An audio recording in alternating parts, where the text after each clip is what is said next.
Hebrews. This is our non-Messianic conversations. This is our Monday night class, the 12th of April, 2021. We want to advise everybody to like, share, subscribe, and hit the notification button. Before we get started and doing the moment of silence and doing the prayer and everything, I got posted on YouTube for Saturday night at 5 o'clock, an advanced Bible study. We're going to go into, breaking down who the Messiah is and all that stuff. I just want to get it out there. So what I'm doing is Saturday night at 5, do part 1. Then Sunday night at 5, I'm going to do part 2. And I posted it early in the week, so I'm going to see how people are going to respond to it. Then we're going to go from there. And again, what I do is, in the future, I post them like that. If whenever I want to have a Bible study, we'll try to bring people in or whatever, I just post it in a couple of days. I mean, like maybe a week or two in advance. See how people respond to it. They'll get out there. Shalom. Okay. So we're gonna do our Shalom. So that's Friday at 5. Saturday evening at 5. Then you got Sunday evening at 5. Part 1 and 2.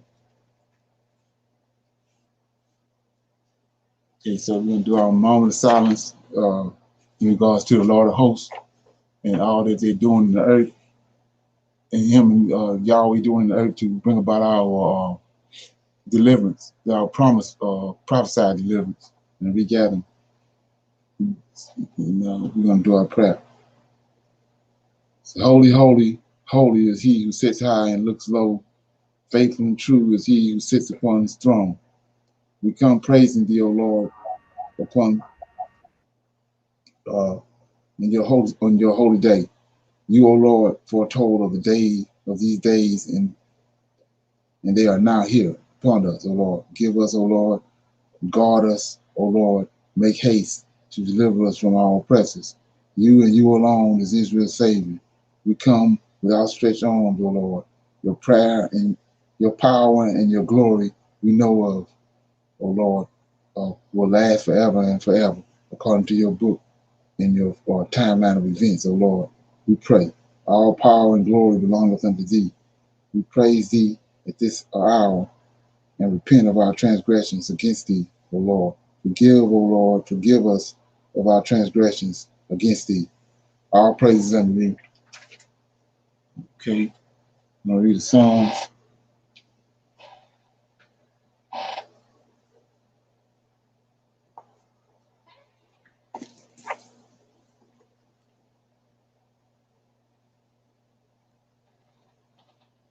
Okay.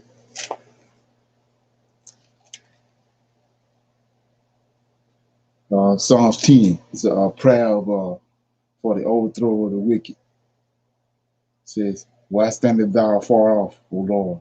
Why hidest thou thyself in times of trouble? The wicked in his pride doeth persecute the poor. Let them be taken in the devices that they have imagined. For the wicked boasteth of his heart's desire, and blessed the covered whom the Lord abhorred.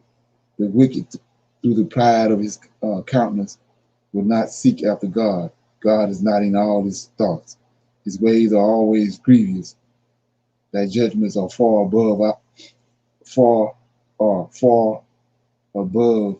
of his sight. As for all his enemies, he puffeth at them. He hath said in his heart, I shall not be moved, for I shall never be in adversity. His mouth is full of cursings and deceit and fraud. Under his tongue is mischief and vanity. He sitteth in the lurking places of the villages. In the secret places doeth he murder the innocent. His eyes are privately set against the poor. He lieth in wait secretly as a lion in his den. He lieth in wait to catch the poor. He doeth catch the poor when he draweth him into his net. He crouches and humbleth himself that the poor may fall by his strong ones. He hath said in his heart, God hath forgotten. He hideth his face.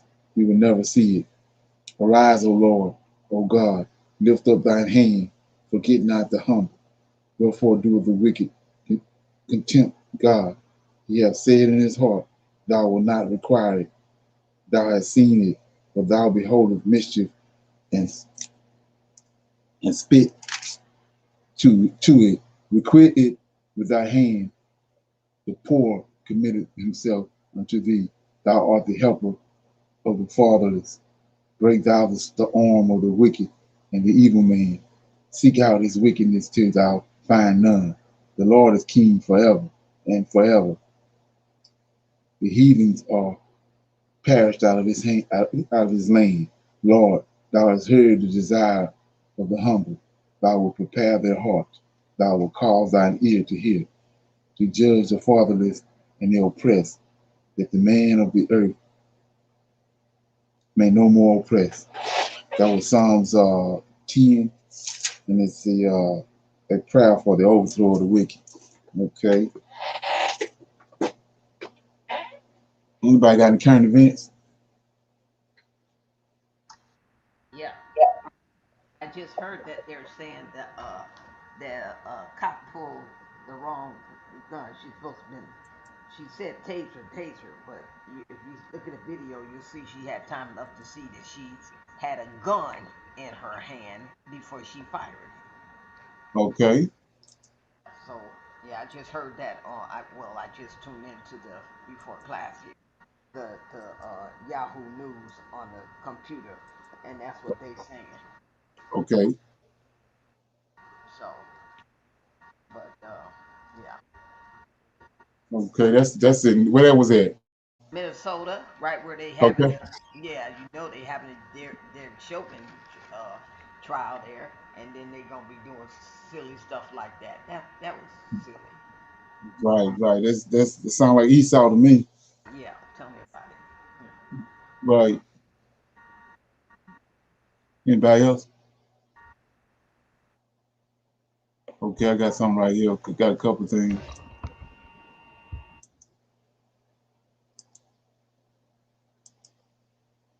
Well, first of all, I was going to put this up right here because everybody was, I don't know if anybody else know about it, but they were saying that, uh, on all the things that happened with the interview with Oprah Winfrey and all of that, Harry was going to show his face up at the funeral, but you see right here, say Prince Philip's death, Harry pays tribute to the cheeky grandpa, Prince Philip, as he arrives in the UK for the funeral.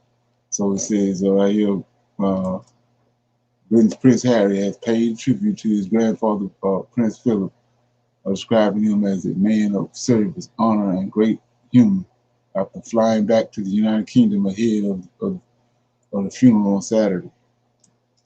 Uh, he was authentic himself with a serious, sharp wit and could hold the attention of any room due to his charm, and also because you never knew that he might say what he might say next. The Duke of Saxon said in a statement published on his Arkwell Foundation Monday afternoon. Okay, yeah, so that shut everybody down. They were saying that Harry wasn't going to be at the funeral. That's the reason I brought that up. Okay, next one is I told you I was going to keep you up on this asteroid thing. Check this out.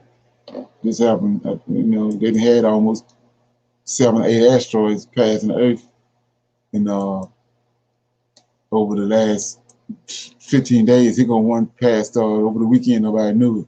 He said, imagine image shows asteroid that just came exceptionally close to the Earth. Okay, but it says an asteroid has raced by the Earth at a distance of 16 1,700 miles, only 4 days after it was discovered. So it was it was up on the earth by the time they figured out it was coming. So that's their way of letting you know when they do go down, it's gonna be unexpected because they can't track all of them. They come out of nowhere.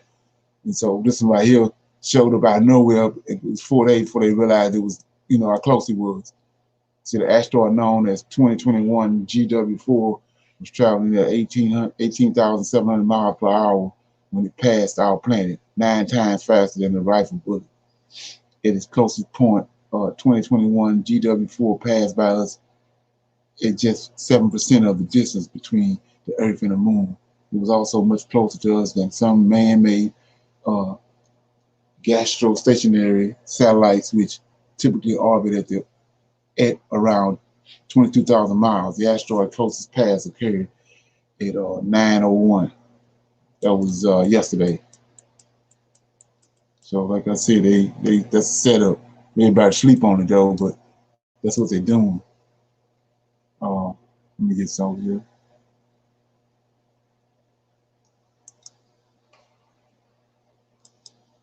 Okay.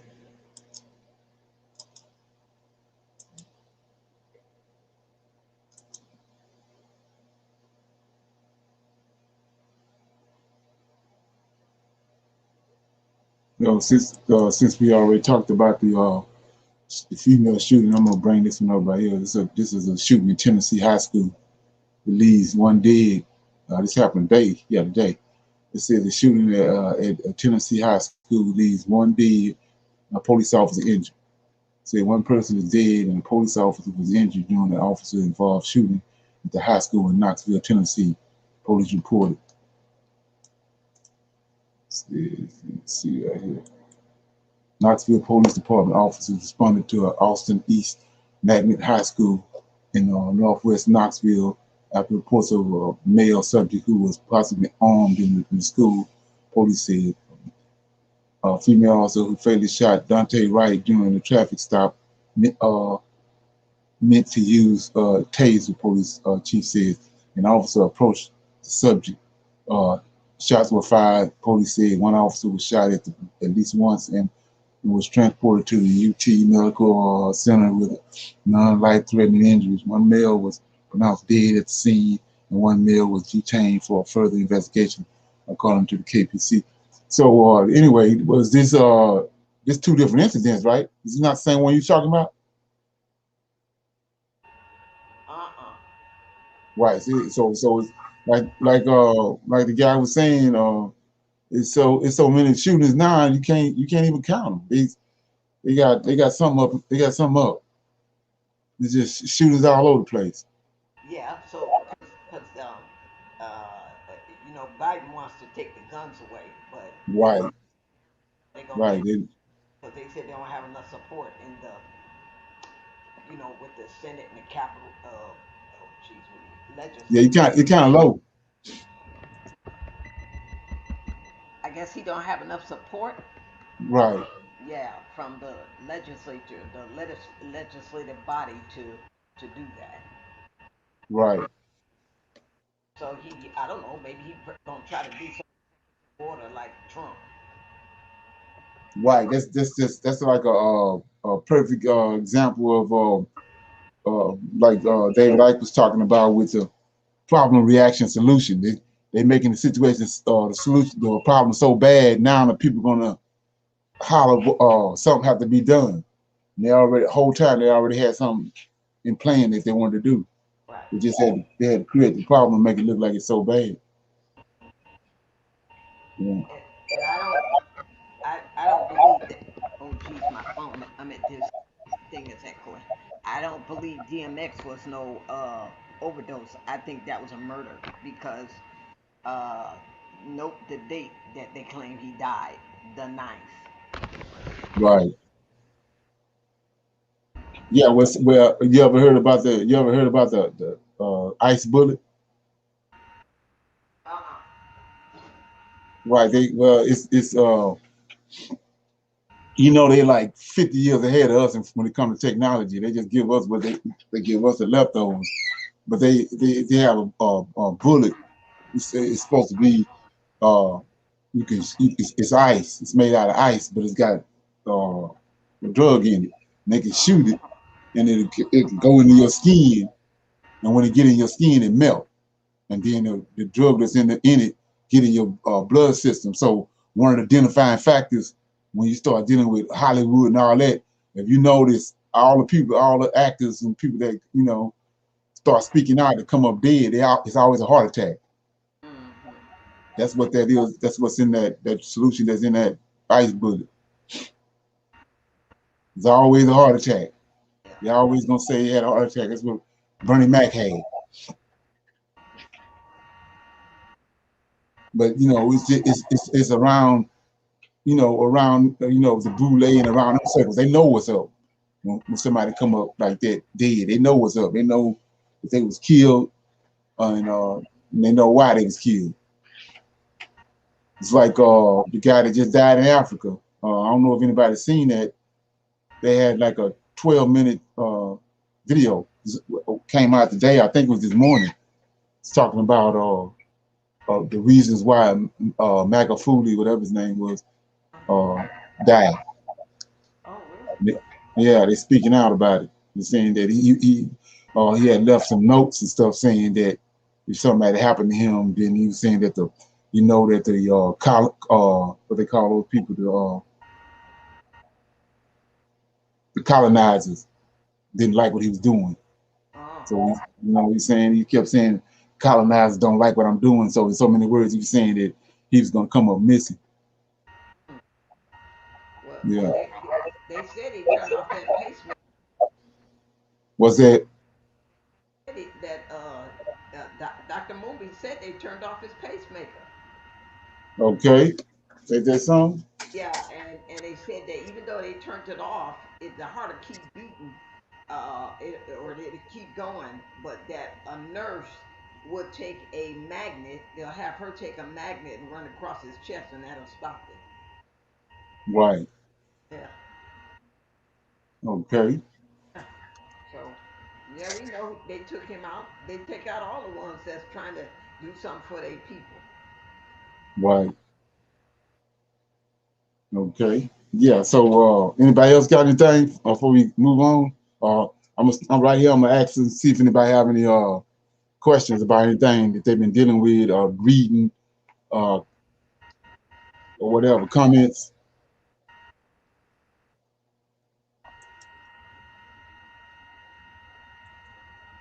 Everybody good? Okay. I'm gonna play this video right here. I came across. It was baffling to me because I'm gonna play that video later. Though I made a video back when I first started making videos about how we're gonna end up on the west coast of Africa, and the reason being is, let me read it right quick. It's called the Jeremiah. The Most High prophesied in the book of Jeremiah. There's nothing new under the sun. It says right here. Let me get it. Jeremiah 29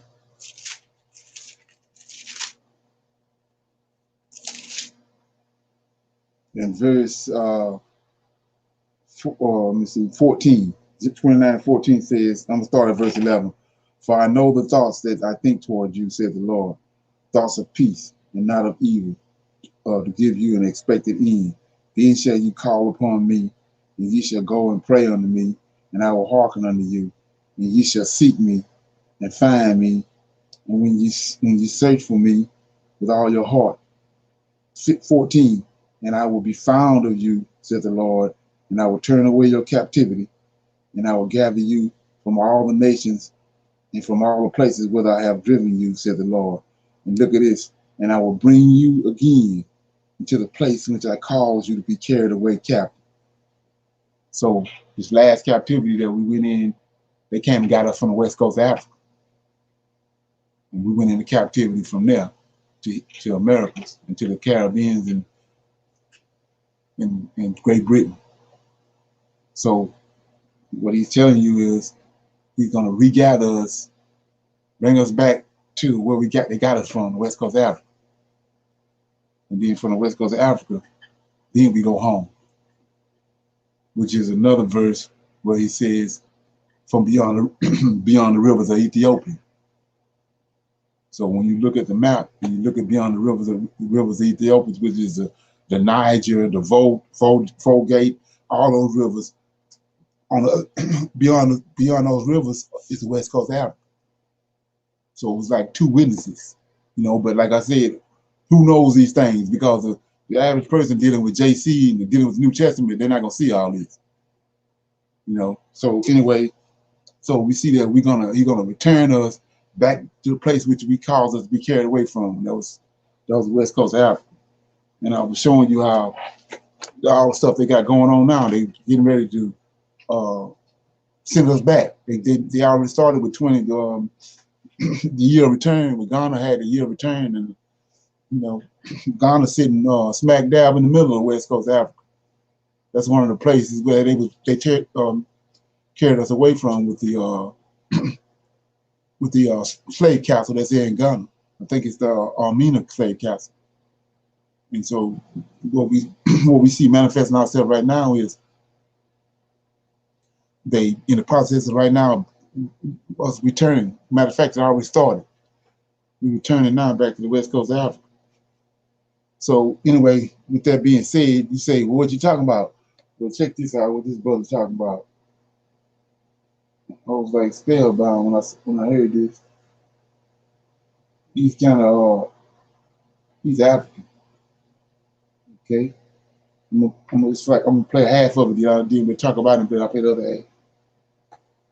Messiah Yahushua, he spoke about what happened in 70 AD. He said that when you see Jerusalem being encompassed by army, let him who is in Judea.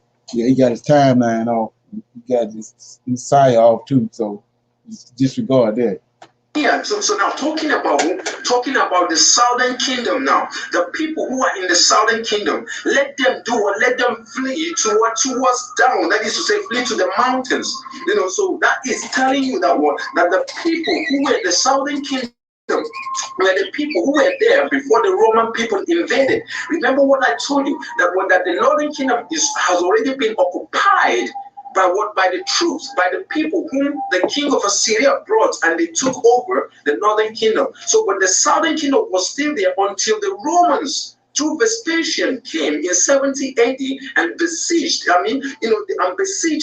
Chased the people who were there into the mountains. And where did they fled to when they were running? They fled into what we today call Africa. And when they went into Africa, they went many of them they dispersed in different parts of Africa, but many of them went into where it is today called the west coast of Africa. But before this place was called West Africa, it was called what? Negro land. That is to say, that Negro land, which they call it, they use that word Negro land to identify the people who are staying in that area, telling you that the people who are staying in this place where you people call West Africa today, these people are Negroes. And this Negro is a name which the Romans used to hide the identity of the people who are in West Africa. So I'm just bringing this knowledge now, to so many of our brothers and sisters who might be coming, who might come across this video, at this time, because it is very vital to really get what is going on,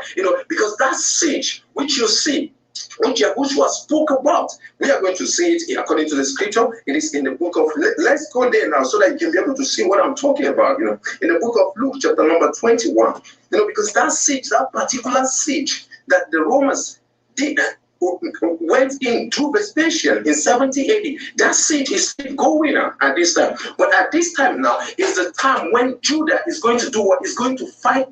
Yeah, so the new people that's online, you might want to go and watch when we get after the class over here or whatever, make some time to watch Israel Was Not Destroyed in 70 AD, part 1 and 2 on Prophets of Awakening channel. Back. You get what I am saying, my brothers and sisters out there? This is the time when Judah is going to do what? Is going to fight the Romans now back. The Romans have pushed them all the way, all this while, since 70 AD, the Romans have been pushing the house of, the southern kingdom. They have pushed them now against the wall. And these people ain't got their option. The next thing is to what is for them to push back, because now they have pushed the southern kingdom to the wall. So what happened? The southern kingdom are going to start doing what? Pushing them back. That is the siege that is going on. So that siege started since 70 AD through Vespasian, through this emperor, which is called what? Vespasian. And what am I saying? I'm saying that Yahushua said, talked about this particular thing that is going to happen. Now we are going to read about it in the book of what? In the book of Luke, chapter number 21. We're going to see what I'm talking about, my dear brothers and sisters. In the book of Luke, chapter number 21, let's start reading from verse 20. He said, and when you shall see Jerusalem compassed with armies, they know that the desolation thereof is nigh. Who is talking here? Yahushua is talking. He said, when you see Jerusalem being encompassed by army, know that what that desolation, meaning what that the destruction of Jerusalem is what is now. So look at the hint which he is giving to them. He said, so let's I want to break that down right now. So he's mentioning the abomination that make it desolate, right?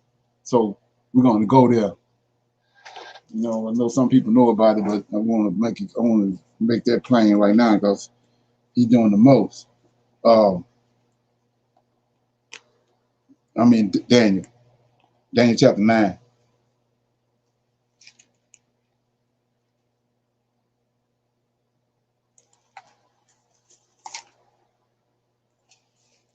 Daniel chapter 9, I'm starting at verse 25. It says, know therefore, understand that from the going forth for the commandment to restore and build Jerusalem until the Messiah, the Prince, shall be 7 weeks, 62 weeks, and the street shall be built again, and the wall, even in troublesome times. And after 62 weeks shall the Messiah be cut off, but not for himself. And the people of the Prince that shall come shall destroy the city. So what we dealing with is the abomination that make it desert. And when did it take place? So it says, people of the Prince that shall come shall destroy the city and the sanctuary, and the end, and the sanctuary, and the end thereof shall be with a flood, and unto the end wars and desolations are determined. And he shall confirm the covenant with many for 1 week. And in the midst of the week, he shall cause the sacrifices and the oblations to cease. And for the overspreading of the abomination, he shall make it desolate, even unto the consummation that determined shall be poured upon the desolate. So what you have to understand about that, this abomination that make it desolate is the end of Israel as a nation. When the abomination of desolation takes place, Israel as a nation exists no more. And so, like I was saying, if you want to understand what's going on in Daniel 9, who this Messiah is in Daniel 9:25, you have to go back to the prophets of awakening and watch Who is Zerubbabel. Watch that video. So I don't want to drag it. I don't want to digress on this. So what you come to find out is that Israel as a nation came to an end in 143 BC. Let me get that right quick. Show it to you. So when they always talking about the Antichrist and Antichrist coming and all that, well, if you go to let me get it right quick. Daniel chapter 7, verse 25. You're gonna see who this person is and when did it happen, the timeline, and what the Most High is talking about through Daniel when he mentioned this Antichrist or this wicked person. So it says in verse Daniel 7:25 says, and he is Antichrist, right? He shall speak great words against the Most High, and he shall wear out the saints of the Israelites, Hebrew Israelites of the Most High, and think, right here, look, to change times and laws, and they shall be given into his hands until the times and the divided time. So what I want to show, what I want to convey to you is when it says he's going to change times and laws, well, the times is the prophecies. We know now that the Most High waking us up. They didn't hoodwink our scriptures and they didn't flip the prophecies and the times all around, and then the laws. They hoodwinked the laws. So this person tampered with the laws, and he also tampered with the prophecies. Throw them all.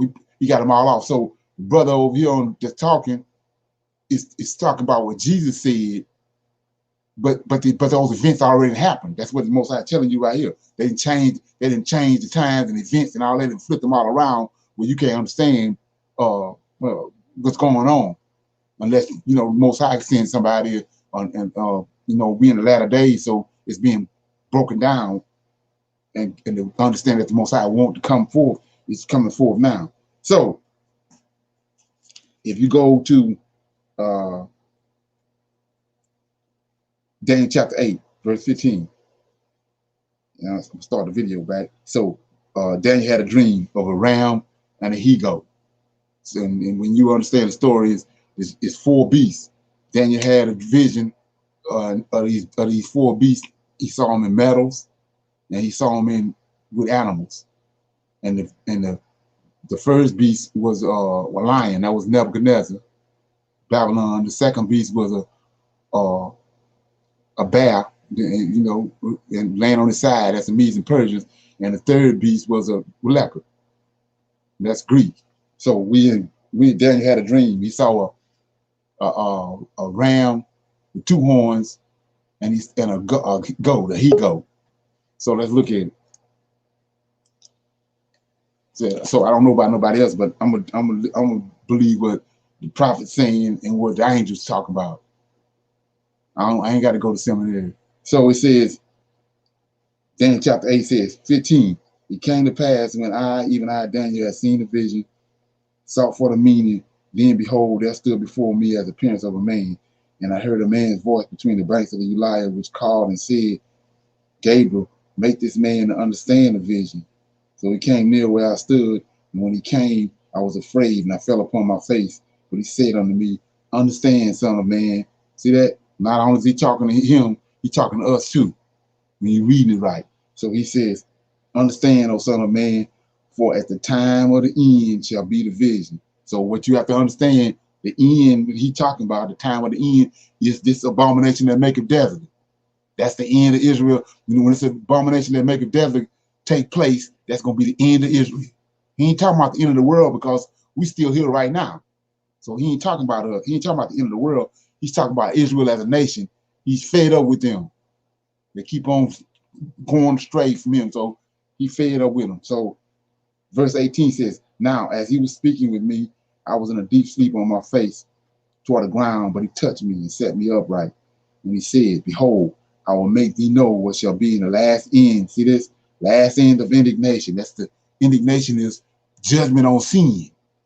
Israel as a nation, they sin. So he says, for at the time appointed, the end shall be the end of Israel. The ram which thou sawest is plain. The ram which thou sawest having two horns are the kings of the Medes and Persians. That's the second beast. And the rough goat is the king of Greece. That's the third beast. And the great horn between his eyes is the first king. The first king of the Greeks was Alexander the Great. 22. Now that being broken, whereas four stood up for it, four kingdoms shall stand up out of that nation, but not in his power. So Alexander died. He divided the Greek kingdom up into four smaller kingdoms with his four generals. So we're gonna pick it up in 23. We're still dealing with the Greek kingdom.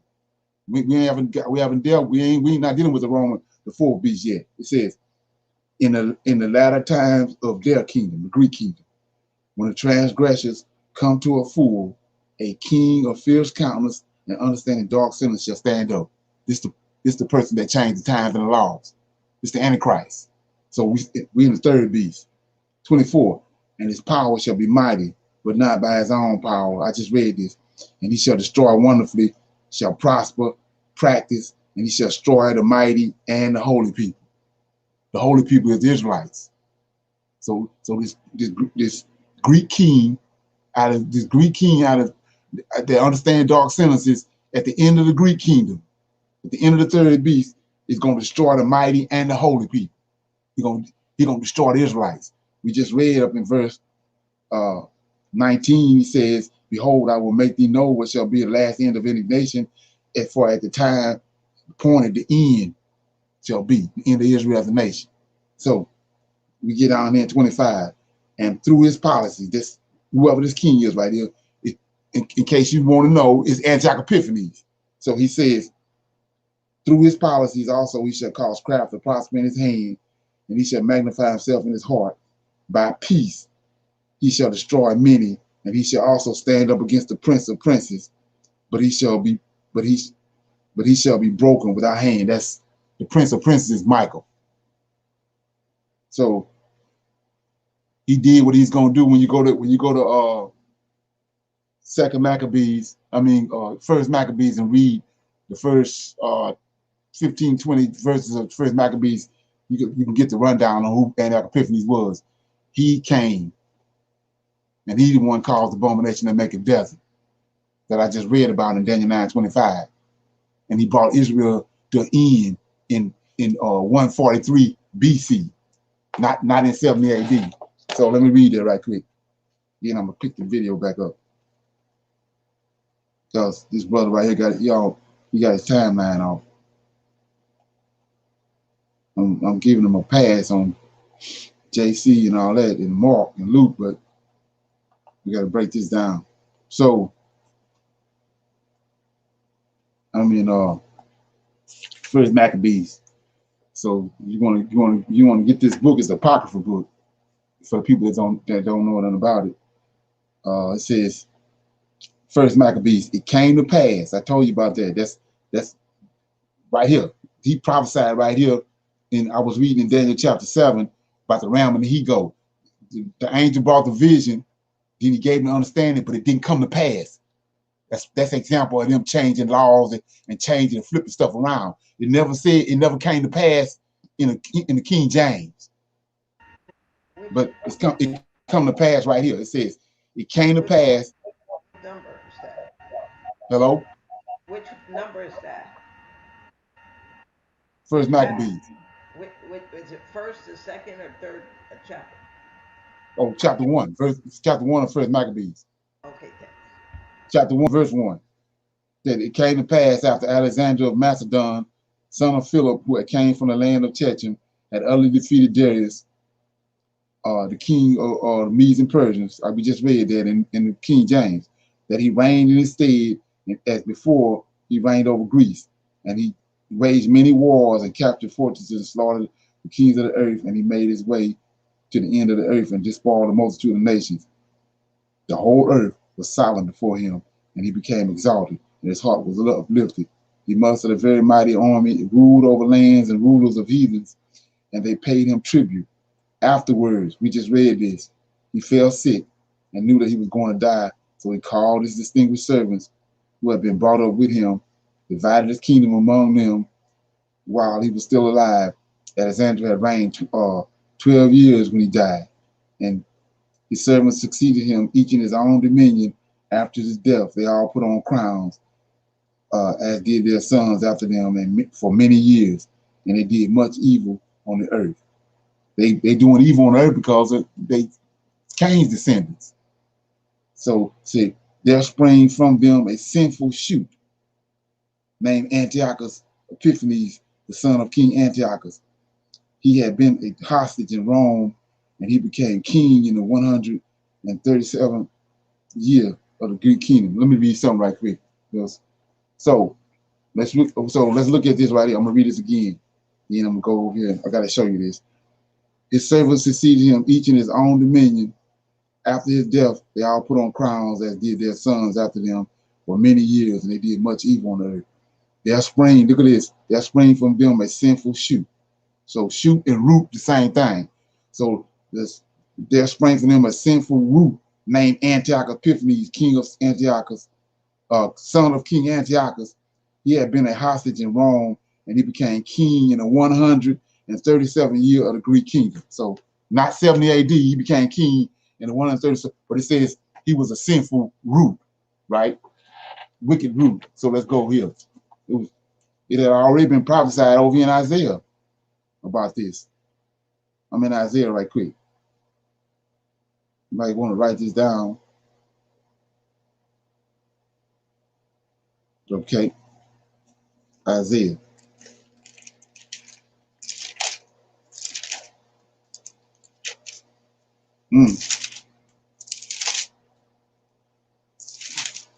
I'm in Isaiah. I'm in Isaiah. I'm in Isaiah 14, verse 29. It says, "Rejoice not thou, O Palestinian." Palestinian, Jerusalem was changed. The name was changed to Palestinian. It says, "Rejoice not thou, O Palestinian, because the rod of him that smote thee is broken. For out of the serpent's root," see that? Out of the serpent's root. So he's telling you, go all the way back to the garden. He's talking about serpent got a seed line. Cain was his son, was his serpent's son. Then Cain got descendants. They Japhet descendants. Japhet is from Cain's descendants. Alexandra, Antioch Epiphanes, all these people come out of Japhet. The Greeks, serpent seed. So right here it says 29, Isaiah 14, 29. "Rejoice not thou, O Palestinian," that's Jerusalem, "because the rod of him that smote thee is broken. For out of the serpent's root." So the only way you get come out of the serpent root is descendant. And the only way to do that is you got to cohabitate with a woman. So serpent came in the garden. That's what he did with Eve in the garden. That's why the Most High asked the question, "What is this that thou hast done?" But it seemed like to me nobody don't want to answer the question. But we know now what he done. He got Cain. That's why Cain wicked as hell. So anyway, Isaiah already told us this before we even get to what I just read. He tells you right here, "Rejoice," Isaiah 14, 29. Rejoice not thou, O Palestinian, because the rod of him that smote thee is broken. For out of the serpent root shall come forth a cockatree, and his fruit shall be a fiery flying serpent." So let's go back over here. First Maccabees. It says, okay, there sprang from them Japhet, the Greeks, a sinful root named Antioch Epiphanes, same person that Isaiah telling us about, the son of King Antiochus. He had been a hostage in Rome, and he became king in the 137th year of the Greek kingdom. See that? Greek kingdom. In those days, there arose out of Israel lawless men who persuaded many, saying, look at this, "Let us go and make a treaty." This is the treaty everybody talking about, that they done stuck over there in Revelations. It says, "Let us go up and make a treaty with the heathen round about us. For ever since the time we became separated from them, many misfortunes have overtaken us."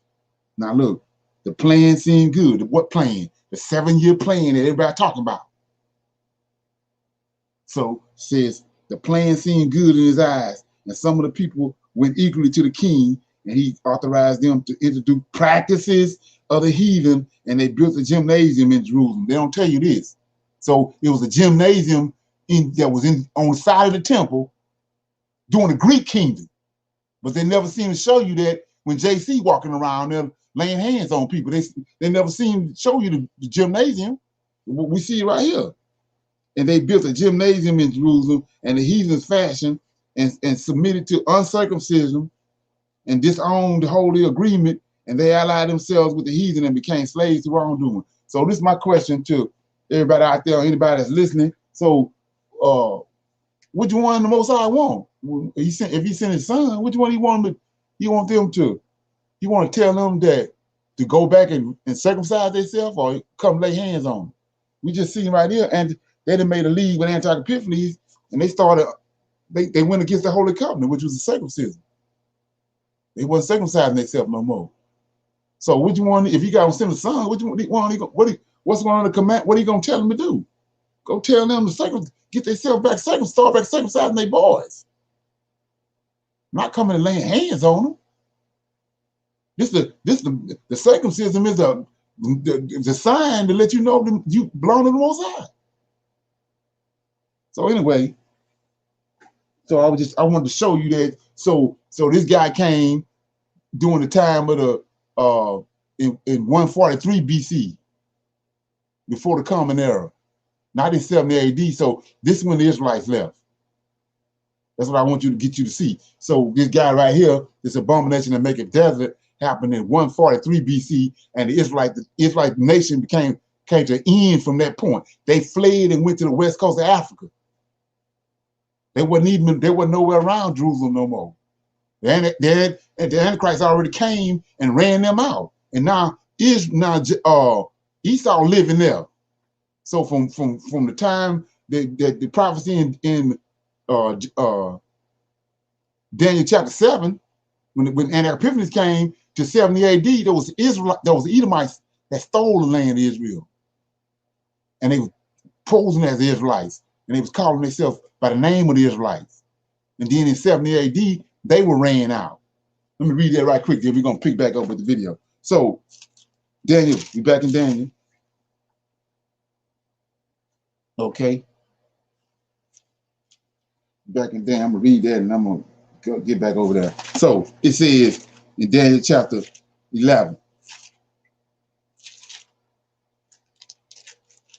Daniel chapter 11, I told you Esau stole the land when the Israelites ran out. It's back in 140, back when Anti-Epiphanes came and burnt the temple down and all that, which they don't want to talk about. So it said, Daniel 11, verse 13, for the king of the south shall return and shall set forth a multitude greater than the former, and he shall certainly come in certain years with great army and with much riches. Then 14, and in those times there shall be many to stand up against the king of the south. The king of the south is Ptolemy. That's one of the generals that Alexander gave his part of his 1/4 of his kingdom to. So it says, and in those times there shall many stand up against the king of the south. Also, see that? The robbers of thy people shall exalt themselves. So what you have to look at, we in the Greek kingdom, and the Yahweh and Daniel and Michael, the Lord of hosts, telling you that it's some people that robbed Israel. See that? So I ain't saying it. There's some people already that robbed the Israelites. So that the Israelites gone. What did they steal? They stole the land. And he's telling you right here, in those times there shall many stand up against the king of the south. Also, the robbers of thy people shall exalt themselves to establish the vision, but they shall fall. So they're going to establish a vision and they're going to fall. So what's the vision they established? They built the temple, Herod temple, just like Solomon built the temple. They picked the vision up, they built the temple. Once they stole the land, then they were ran out. They was ran out in 70 AD. The Israelites was ran out in 143 BC by the Antichrist, Antiochus Epiphanes. So they was on the west coast of Africa all that time. But the prophecy of them going in Deuteronomy 28 hadn't taken them yet. So all those kingdoms over on the west coast of Africa, with Timbuktu and all that, Mansa Musa, all them people there, those are Israelites. And then the prophecy came with the slave ships, and they took us from the west coast of Africa, brought us over here to America. So my point is, most I read in Jeremiah 29 and 14, he says, the place I'm gonna take you back. When I come and regather you, just like he did with the Israelites in Egypt, when I come and turn back your captivity and regather you, I'm gonna take you back to the place where I sent you into captivity from. That's on the west coast of Africa. So now we're gonna pick the video back up and look what this brother's talking about. Then let them which are in Judea. Now let the southern kingdom people who are in Judea. Judea is the southern part. Let them do what? Let them flee to the mountains. So when you see these Roman people coming, that was when they started. The siege started in 70 AD. So when you see, so that's not. They fled in the mountains, but it was during the time of the Greeks, at the end of the Greek kingdom. This brother thinking it was during the 70 AD, but I'm showing them was Israelites. So they fled to the mountains in 143 BC, head crossing over the Caucasus Mountain, going back into Africa. See these people coming, so they are coming. That was when they came. That was when they came en masse. They came forcefully. Through this Vespasian. So now what happened is he's telling the truth. He's telling the Judean that look, flee to the mountain and let them which are in the midst of it depart. Let the people who are in Central depart. And let not them that are in the countries enter. There are people who were already outside of Judea. They should not come back. They should stay from there. They should look for an escape route. You get what I'm saying? So he's telling us what is going to befall. What is going to happen. To Jerusalem and the people who are staying in this part of area. This is the precaution. This is what you need to do as soon as you see the Romans coming, to besiege Jerusalem, because he said that this is the day of vengeance. Look at what he said in verse 22. He said, for this be the days of vengeance, that all things which are written may be fulfilled. So right there, Yahushua is giving us is giving us the hint of what is going to happen to the southern kingdom. And these things happen. So now the Romans chased the people, the tribe of Judah now, the kingdom of the southern kingdom now, and chased them, and they ran and went into different parts of Africa. And they went in majority now into what is today known as the West Africa. Before it was called West Africa, it was Negro land. And before it was called Negro land, the Yahudim who fled from the Roman persecution and went to that Negro land, they called that area Kingdom of Wider, Kingdom of Judah. That is to say, they went to that place and they identified themselves by the name of where they. So they identified themselves by the name of where they came from. So that was why when they went into West Africa originally, what happened is they gave it the name, the Kingdom of Wider, the Kingdom of Judah. Telling the people that these same people who you see in this Negro land are the people who came all the way from who came there through when because of the chase which the Romans chased them and they occupied this area of land. That was why they called it. Go and check your ancient map. Go and check the 15th century map, and you see what I'm talking about. You will see the Kingdom of Judah, located in what is today known as West Africa. Why is it like that? It is showing you that the people who are located, who are staying in this place, are the same people who the Romans chased from the southern kingdom. So, and even the name, even when you go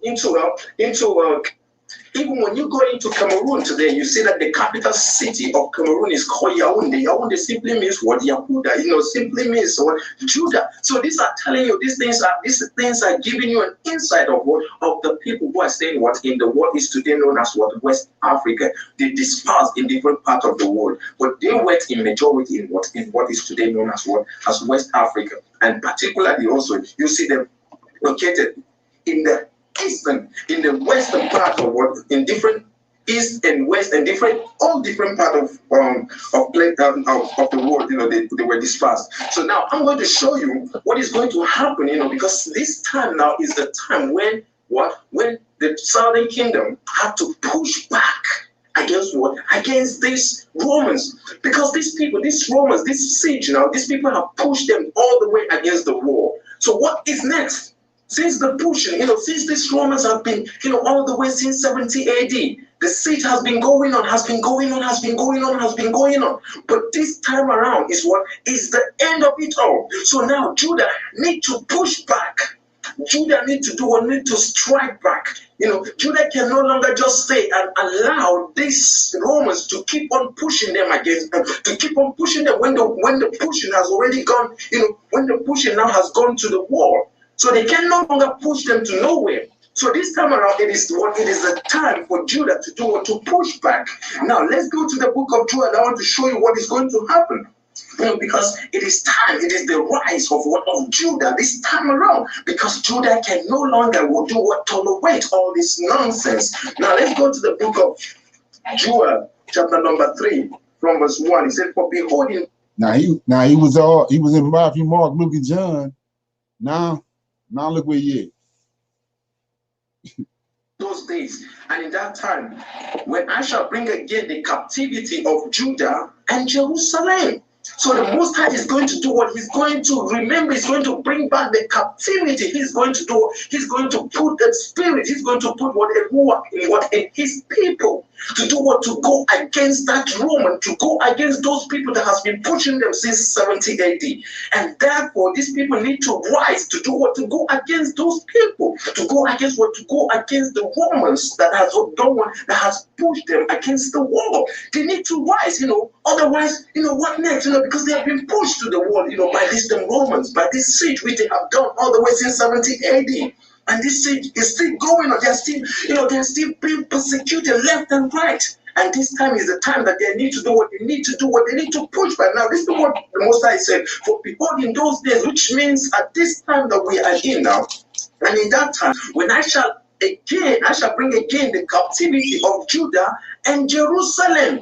He shall do what? He shall bring it to remembrance, and I will also gather all nations, and I will bring them down into the body of Jehoshaphat, and will plead with them there for my people, his people, who are what? Who are they?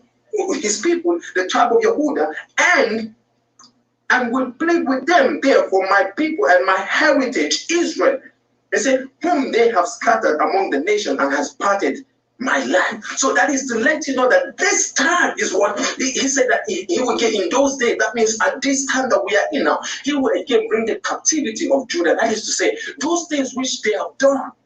He's going to do what? He's going to put that is a work in the people, in the Judites, and they are going to do what? They are going to fight against the people who have done what? Who have pushed them all this one. Now let's go to the book of Micah. I want to show you something that happened there. Because all this while you see that what Judah has been there, but the rise of Judah is going to be the fall of all the whole war that you see in all the whole countries, every other nation on this planet. This is why so many of them are afraid of Judah.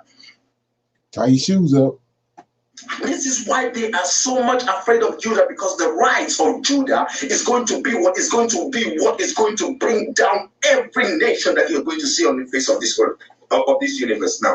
This is why they are so much afraid of Judah. And Judah today, they are in large majority in the west coast of Africa, located in a place where nearby, in a place where they call in a place where you people call. I got a question. So where Judah at? Anybody know where Judah is right now? The descendants of Judah? Right in the here. United States. Here. There you go. See this is what you see what he's saying? They in America. Now keep going. At this time, they call it West Africa, and precisely, in the area of Nigeria, because this is where these people are, right now, they are very, very vigilant. Now, let me tell you, they know that the rise of these people are going to be the end of the whole world, because because Judah, this is what is going to happen. Now, let me show you what is going to happen, because it's written in the book of Micah, chapter number 5, from verse 8. Judah has been here. Judah has been here all this while, and Judah has been watching what is going on. Judah has been observing everything that has been going on, and now it is time for Judah to do what to act. Now listen to what happened. He said, and the remnant, verse 8 of Micah chapter 5 from verse 8. He said, and the remnant of Jacob. That means the remnants, the Judah, those who have remained from Jacob. That is to say, those who are still remaining. Therefore, remember after the siege went through 70 AD. So the remnant, those who remain, that is to say, that is talking about what the southern kingdom. So the remnants, that is what the southern kingdom, the Judites, the remnant of Jacob shall be among the Gentiles in the midst of many people. Therefore, they are all over the Judah place. is going to be in the midst of the Gentiles in different places. What do you see in the book? Now, tell me in this planet now, what people are the people who are the people that are more when it comes to being in every nation, in every country on the face of this universe? What people are they? That are from the west coast of Africa, that are from different places, that are being taken from west coast of Africa to Americas, and that are being taken that that are spread in different parts of the world today. When they go to any country, you hear them and you see them, you know that these people are different from any other people. Why is it like that? Because the remnant, these are the remnant, these are the remnant of Jacob, and these people are going to be the ones that are going to do what they are going to pull down every stronghold that the enemy is trying to use. Everything that the enemy these are the people that are going to do what? That are going to bring down everything that try to exalt himself above the knowledge of the Most High Yahuwah. Now listen to what is going to happen. He said, in the midst of many people, as a lion among the beasts of the forest, they are going to be what? They are going to be as a lion among the beasts of the forest, as a young lion among the flock of sheep. He said, who if he go through, when he start going through, listen to what is going to happen. He said, both tread it down and tear it in pieces, and none can deliver. Judah has been all this while watching what is going on, and it is time for Judah to do what? To strike back. It is time for Judah to do what? Because Judah, now I'm going to show you what is going to happen, because the rise of Judah is going to be the end of all this war that you're going to see. It is going to be what? The rise of today are so much afraid of Judah because they know who Judah is. This is why they have been doing everything they are doing. They are using everything they can to do what? To suppress Judah, from rising, because they know that any time that Judah rises, that is going to be the end of them all. That is good. Okay, so he said, we having a little Bible study, right? So he said that Judah been watching all along, right? Right. Yeah. Ain't that what we doing? Yep. Ain't we Judah? Yep. Okay, so now I want to break down something for the people that don't know. He keep talking about northern and southern kingdom, but you have to understand during the time of Solomon, right after Solomon died, and his son Solomon's son took over, the nation of Israel was divided.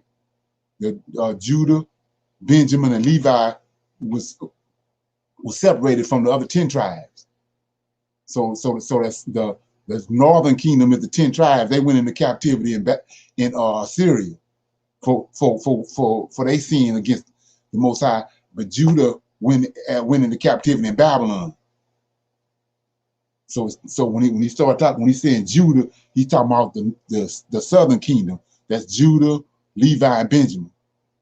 So when you understand that, and you go to the west coast of Africa, before the slave ships came there, you had Judah, Benjamin, and Levi.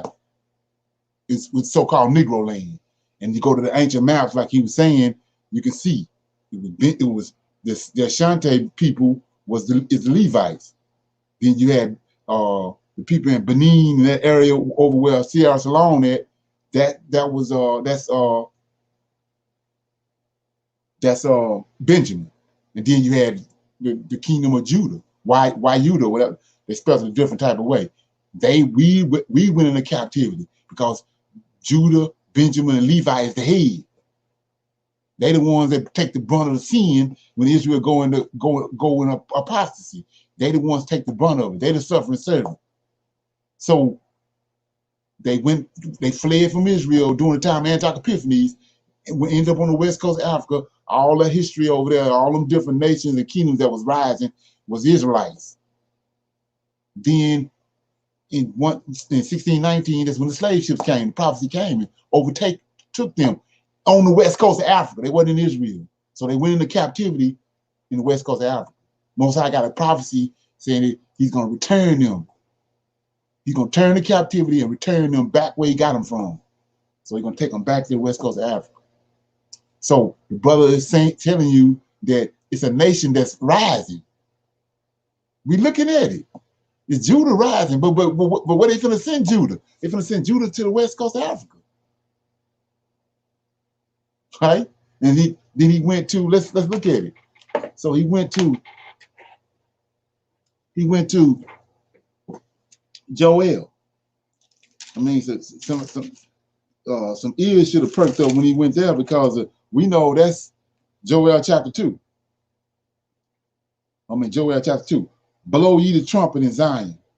Sound an alarm in my holy mountain, and let all inhabitants of the land tremble, for the day of the Lord are coming, for it is nigh at hand. So I don't know if you figured it out or not or whatever, but That's the reason I'm blowing this trumpet on this line before this class starts, sounding an alarm. So that's what the Israelites do.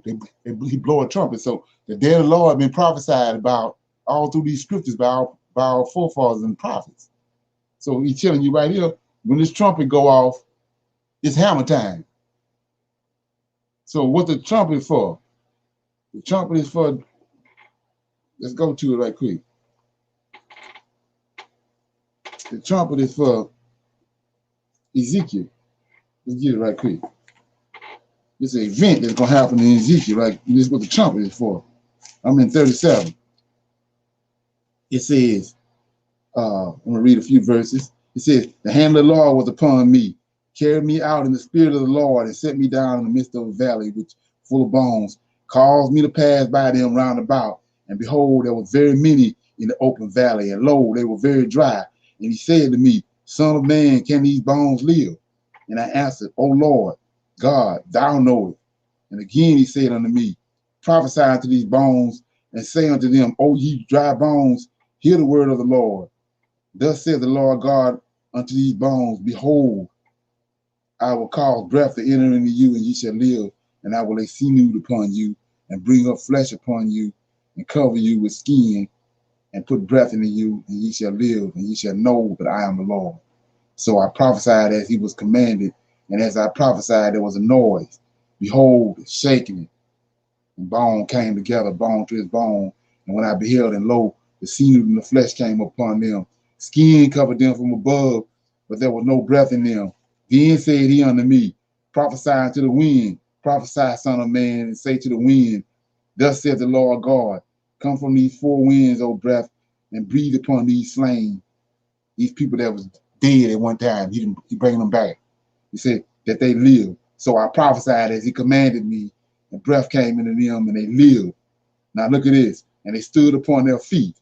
See that? So when what you're reading, you can't see none of this because when you're dealing with JC. So he says, they stood upon their feet. These people that was dead, now they standing on their feet. An exceedingly great army. Did 11. Then he said unto me, Son of man, these bones is the whole house of Israel. Behold, they say our bones are dried and our hope is lost, and we are cut off from our parts. Then 12. Therefore prophesy, saying to them, thus said them. Who is them? The whole house of Israel, all our forefathers. He says, therefore prophesy, saying unto them, thus says the Lord God, behold, O my people, I will open up your graves and cause you to come up out of your graves and bring you into the land of Israel. And ye shall know that I am the Lord when I have opened up your graves, O my people, and brought you up out of your graves. And I shall put my spirit in you, and ye shall live. And I shall place you in your own land. See that? It's all coming together. Then shall ye know that I, Lord, have spoken it and performed it, saith the Lord. So this is what the trumpet is, what the brother went over here. That's what the trumpet for. He raising this army. He raising his army up to deliver his people. So he says right here, let me go over here where the brother was at. Chapter 3, verse 1. I mean Joel 3 and 1. For behold, in the old days, right, in the times we in, and in that time when I shall bring again the captivity of Judah. See that? Now we're dealing with it's Judah. We over here. We awake and we watching. It says, and Jerusalem, and I will gather all nations. See that? So these Israelites, the children of our forefathers, we alive and over here watching. 2, I will also gather all nations, and I will bring them down to the valley of Jehoshaphat, and I will plead with them there for my people and for my heritage Israel, for us, whom they have scattered among the nations, parted my land, and have cast lots for my people, and have given a boy for a harlot and a girl for wine, that they may drink. Yea, and what have ye to do with me, O Tyre and Zidon, and all the coast of the Palestine? Will ye render me recompense? And if ye recompense me swiftly and speedily, will I return your recompense upon your own head? Because you have taken my silver and my gold, and have carried into your temples my goodly pleasant things. The children also of Judah. See that? He ain't fumbling with it. He says the children also, not all 12 tribes. He says the children of also of Judah and the children of Jerusalem, see that, have ye sold into the Grecians, that ye might remove them far from their land. Behold, I will raise them out of their place, which you have sold them, and I will return your recompense upon your own head. So he's talking about Judah. That's us over here. So he raised the army up, as we just read in Ezekiel 37, to bring judgment on these people after he pleaded for us, to bring us out of here. So now let's look at it. Then I'm going to try to put it back. We got about 10 more minutes on the video. So I'm in Zechariah.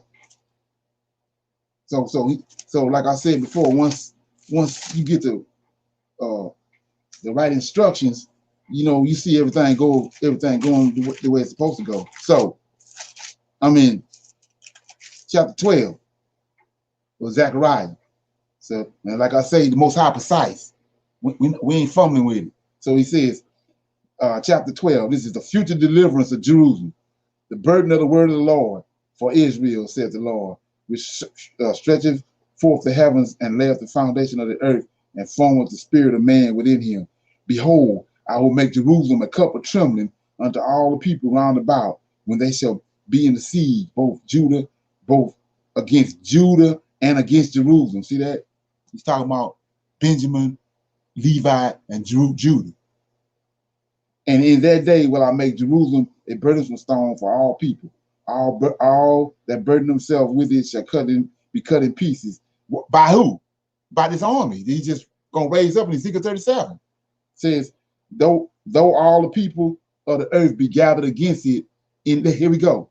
In that day, saith the Lord, I will smite every horse with astonishment and his rider with madness, and I will open my eyes upon the house of Judah, right? And I will smite every horse with the people with blindness. So you got what you have to understand. You got it's a bunch of Judites in the ground that then died. Then you got the children of those Judites over here. So let's look at that. 5. And the governors, the kings of Judah, shall say in their heart. So hold up. The kings of Judah, they dead in 1st and 2nd Kings. All them dead. So look what he's saying. The kings of Judah shall say in their heart, they're alive now. That's the army over there in Ezekiel 37. The inhabitants of Jerusalem shall be my strength, in the Lord of hosts, their God. In that day will I make the kings of Judah like a heap of fire. Well, that's how he is. When the Most High formed them, he fired. Now he done resurrected them. They got bodies like him. So he says, in that day will I make the kings of Judah like a heap of fire among the wood, and like a torch of fire in the sheaf, and they shall devour. See that? So this is why he pleading with him in Joel. What you gonna do? I got this army back here. What Judah at? Where my children at? So he says, in that day will I make the governors of Judah like a heap of fire among the wood, and like a torch of fire in the sheaf, and they shall devour all the people round about, on the right hand and on the left. And Jerusalem shall be inhabited again in her own place, even in Jerusalem. And the Lord also shall save the tents of Judah first. That's us. It's over here. That's why you see everything that's going on, right? First, the glory of the house of David and the glory of the habits of Jerusalem do not magnify themselves against Judah. In that day shall the Lord defend the habits of Jerusalem, and he that is feeble among them at that day shall be as David. So we're going to be like David. And the house of David, that's the kings in 1st and 2nd Kings and 1st and 2nd Chronicles, shall be as God, as the angel of the Lord before them. And it shall come to pass in that day that I will seek to destroy all the nations that come against Jerusalem. So we see what's going on now. So they didn't symbolize all that over there in Ezekiel 37, and when it's literal. He's going to raise all them up. They all knew that. They ain't need nobody to come hitting in Abraham's bosom to come do nothing for them. They already knew they was going to get resurrected. So now we see the brother off, but he off. But it's a nation rising. Judah from America is a nation leaving here, going to the west coast of Africa. It's a nation rising. Okay, pick it up. Any questions before I go back to the video?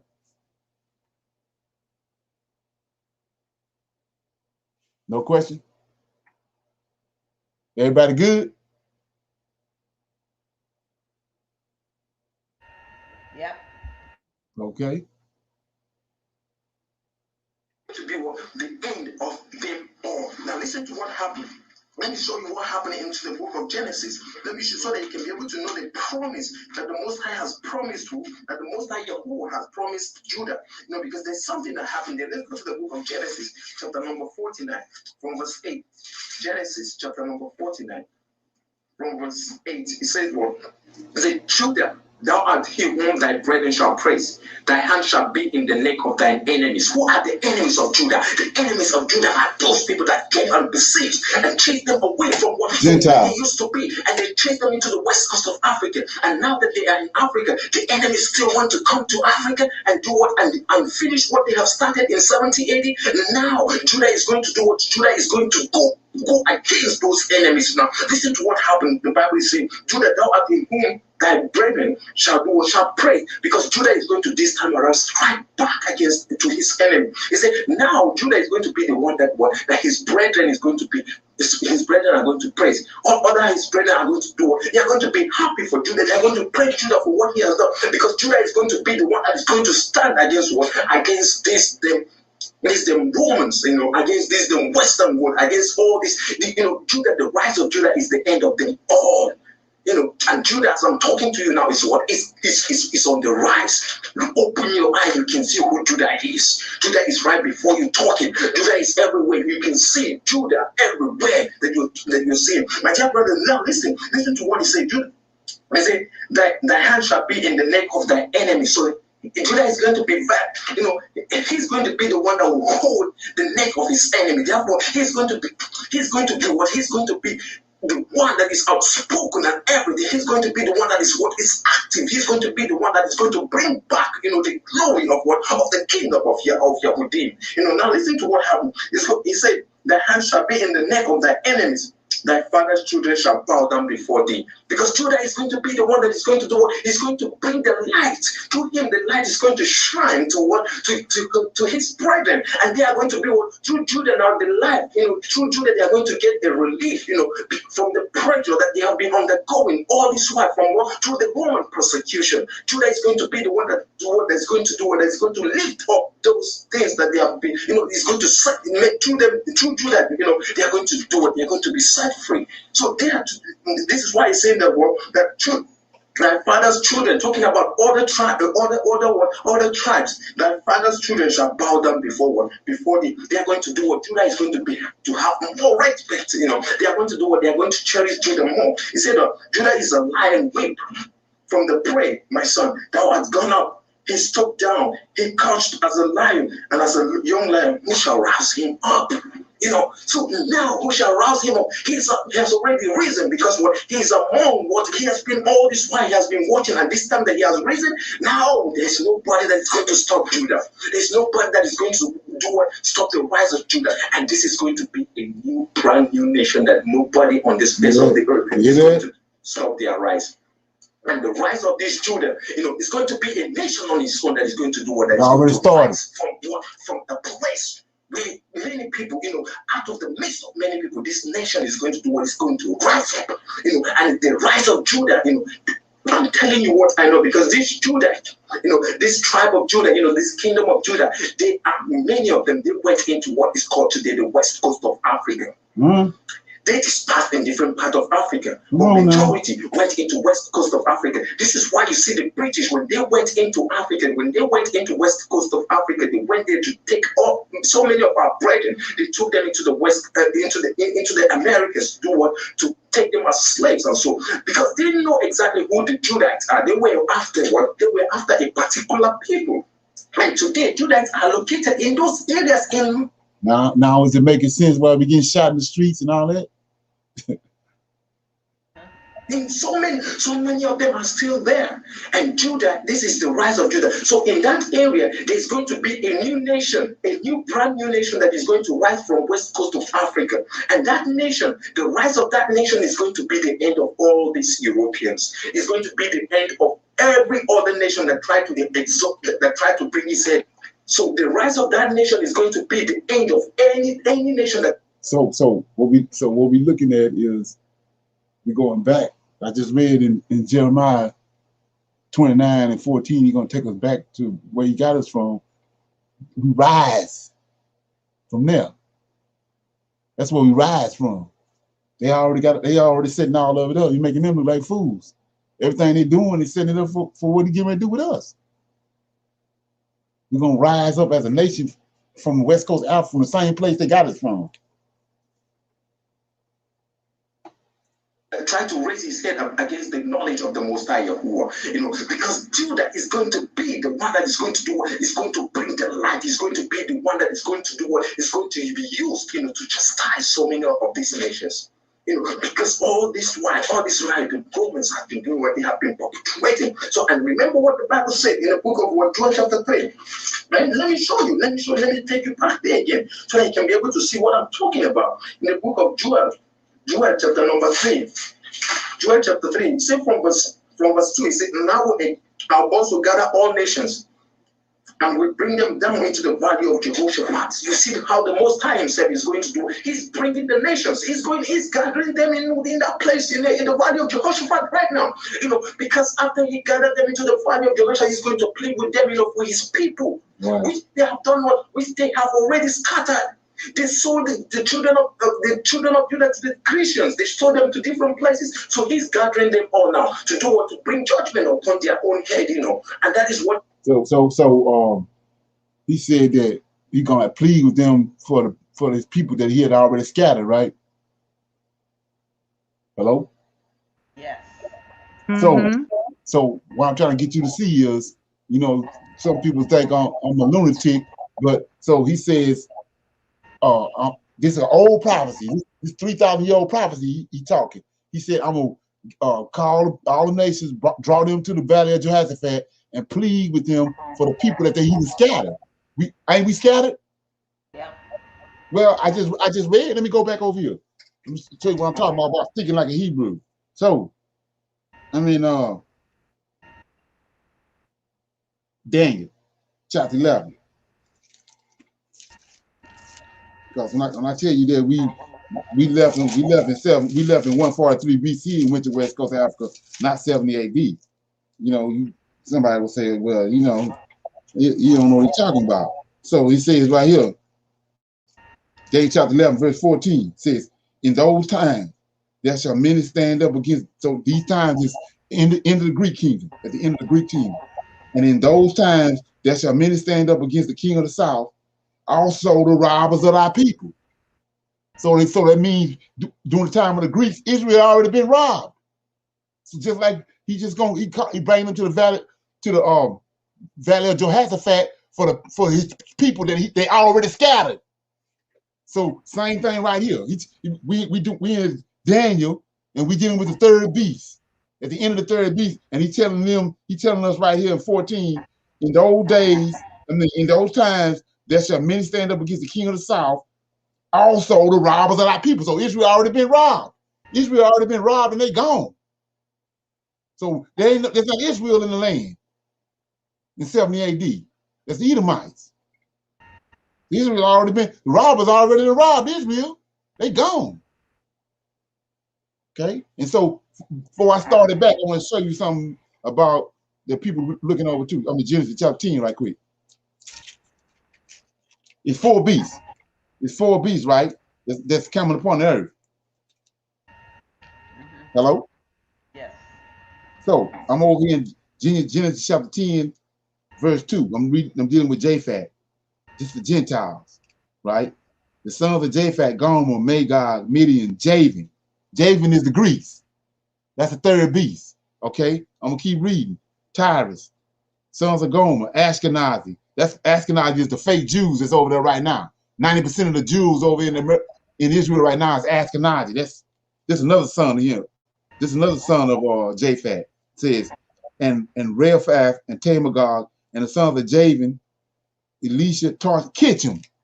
Kitchim is the Romans. So what I'm talking about? The third and the fourth beast is Gentiles. So didn't the Most High say that he wasn't going to regather us until the time of the Gentiles is over? So the third and the fourth beast is Gentiles. You got to understand that. So all this stuff is manifesting itself. It ain't manifesting itself on accident. It's prophecies that have been prophesied. But we know they didn't tamper with it. He tells us that in Daniel chapter 7. He gonna when Antioch Epiphanes came, he tampered with the prophecies and the laws until till the time of the end, till now, where he raising up men and it's being broken down and they getting the right understanding. Okay. In the valley of Jehoshaphat, located in an area like the Persian, in somewhere in that Iranian side, So this is what is happening. So the Most High is doing what he's doing, though he's bringing judgment to those people so that he can do so that the rise of Judah in the West Africa is going to do what is going to occur fast. And these Judahites, they know, all the Westerners are what they are trembling. And I'm talking to you now. They know that what we are saying, that what we are doing is what there is nothing that is going to stop the rise of Judah on the face of this universe. Because we are out here and we are going to do what? And what the Most High has already laid down, and nobody on the face of this universe that is going to do what is going to stop what he has already ordained to happen. The rise of Judah is the end of them all. The pushing, all this war that has been going on since 70 AD. Brothers, sisters, this is the time you have to rejoice because Judah is here. Judah is talking to you today because this is the time that you need to do what? You need to do what? You need to just lift up your hands and shout hallelujah. Why? Because we are out here. We are out here to do what? We are out here to do what? To liberate and set our people free. And what I'm talking about, the rise of Judah, is right here before you. Now let's go to the book of Deuteronomy, chapter number 33. I want to show you something that happened in the book of Deuteronomy, chapter number 33. Deuteronomy, chapter number 33, from verse 7. He said what? And this is the blessing of Judah. And he said, oh, hear Yahuwah, the voice of Judah, and bring him unto his people. Let his hand be sufficient for him, and be thou an help to him for his enemies. Because these are what the Most High is going to do. What he's going to be the one that is going to, he's the one fighting, he's the one doing what he just needs us to do, what to be what he wants us to be, and then we will just sit back and see how he fight for it. You see all these things, all these wicked entities that have been trying to do what, that have been trying to wipe off what, that have been trying to wipe off Israel, that have been trying to wipe off Judah. They don't want to say Judah with I. They don't want to say Judah because they know, they believe that if they could get rid of Judah, that is going to be what, that they can be able to do what, to take everything that belongs to Judah. But Judah cannot be there and let them enemies do what, continue their sin. This is time that Judah is going to do what, it's going to fight back, and the fight back of Judah is going to do what, it's going to definitely win. And when Judah went, that means that is the end. Do you know of any civilization that you're saying that is going to be the end of it? Because the rise of Judah is going to be the end of everyone, and they know it. If you think that they don't know, you go and ask all these people, all these ministers, all these presidents that you have in your countries in different places. England and so on, Queen of England and so on, all of them.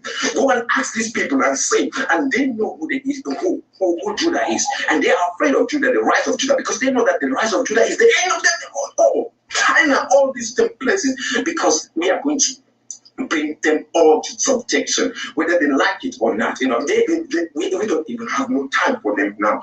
So what am I saying is, you need to do what you need to go about what the scripture said. The seed took place all the way from 1670 AD.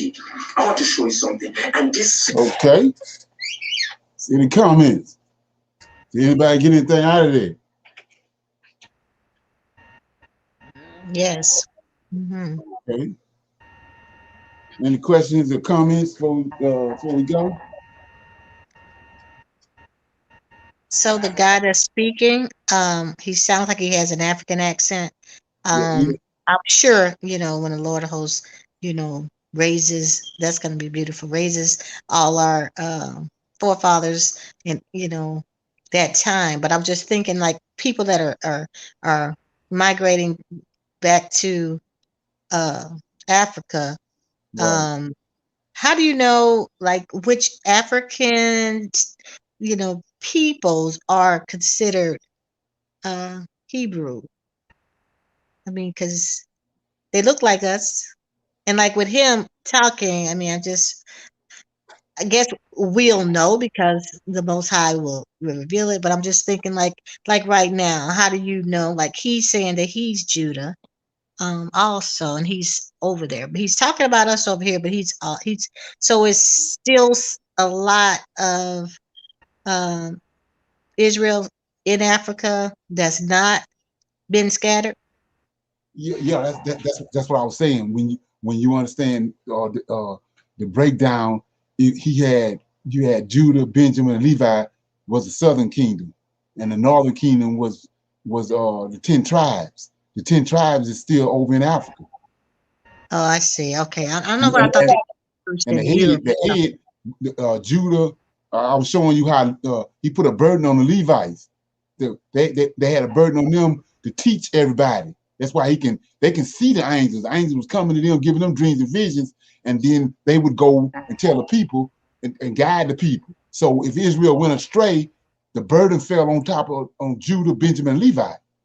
So Yeah. so they the ones that had to go into captivity. They the ones that had to be scattered over the whole world. So the 10 tribes is waiting on Judah and Benjamin to be returned. Oh, okay. So they weren't scattered. The northern tribes, they weren't scattered into No, Europe. Some no, okay, makes right. sense. Okay. And so when you start connecting all these dots, you see what Jeremiah 29:14 tells you that he's going to return us back to the place from which we was taken. We was taken from the west coast of Africa. So that's what we see manifesting itself right now. If you paying attention, everything that's going as we speak right now, they got a reparations council Wednesday, and they saying that uh, the reparation process is went the furthest it's ever went right now. And I was showing you how the words that was in the song, Jerusalem, the words that's in it, but all the nations in the world is rejoicing to it. But look what it's saying. Right. See what I'm saying? So all this stuff is the way the Most High is speaking. You know, and people that Yeah. it's like it ain't for everybody because Mm-hmm. everybody don't understand. Nope. Mm-hmm. Yeah, so it's all this stuff manifesting itself, and I'm showing you how that they got this water event that's on the money. And long ago they had a plan to explode a nuclear device in the Atlantic Ocean and cause a tsunami. They didn't return to that because they want they greedy, and all these bankers and these Illuminati Edomites, they want to return the world back over to Africa. They want to build the United States of Africa up, and they want to make a bunch of money off of it. Not understanding that they being manipulated, Most High manipulated, because now it's time for Judah rising. The prophecy is taking place, Um, and we have to leave here. We can't stay here. I um, mean, that's what I'm saying about what people not understanding about when you say you're a Hebrew Israelite, you can't never unpack all your bags. We Mm-hmm. see our history. We always got uprooted because our God was in we so you can't never get comfortable thinking that or making plans for especially now in these end times making plans or long-term plans to do anything over here because we Mm-hmm. gotta go. We gotta go. We see everything happening. We gotta go. It's hammer time, um, and it's right around the corner.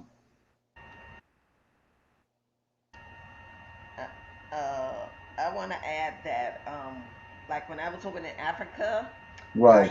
I met several people that said they were related to Kunta Kinte, and they asked Okay. yeah, and they asked me if I knew who Kunta was, and I said yeah, I know it was his roots, and they said yeah, Alex Haley's roots in that, and so then that let me know right there. Okay, so you related to Kunta Kinte, even though that was way back in the day with Kunta, but today his descendants or those related to him are still there Right. over on the slave ship. So then for us that's here, we need to, I guess, recognize that Kunta obviously must have been Judah. Right. Mm. Yeah. So yeah, I thought that Right. was interesting. But oh man, I never seen so many men before. But Right. black, black, black. I, never. Little Right. boys, men. I mean, you hardly. I mean, you see women, but I mean, it's like so many men all Right. place. Yeah. So Okay. though we may not have as many here, cause they in locked up. They locked up. Right. They make up for it over there, boy. I tell you, for real. Okay. Yeah. Yeah. So everything coming down the pipe, just like the Most High prophesied. It's not, it ain't failing. Once you get the timeline and get his order down. Yeah. Anybody else have anything?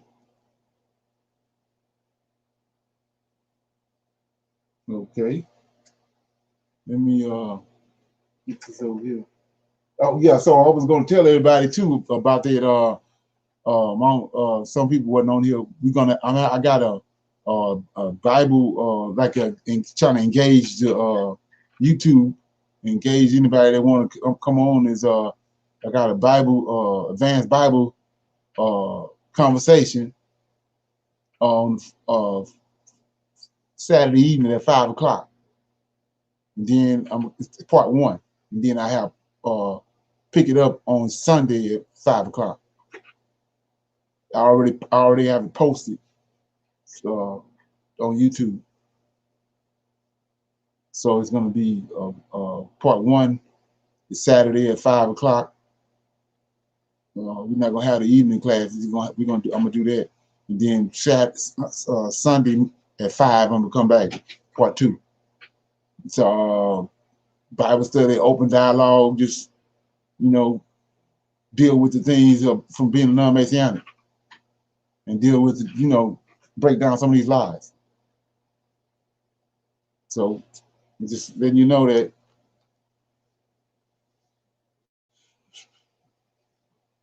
Okay, so let me this is right here.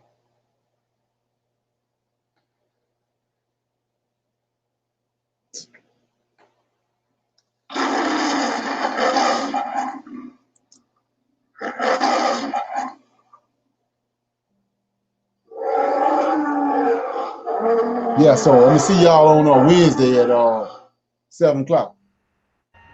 Okay. Shalom. Shalom. Okay. Shalom. All right.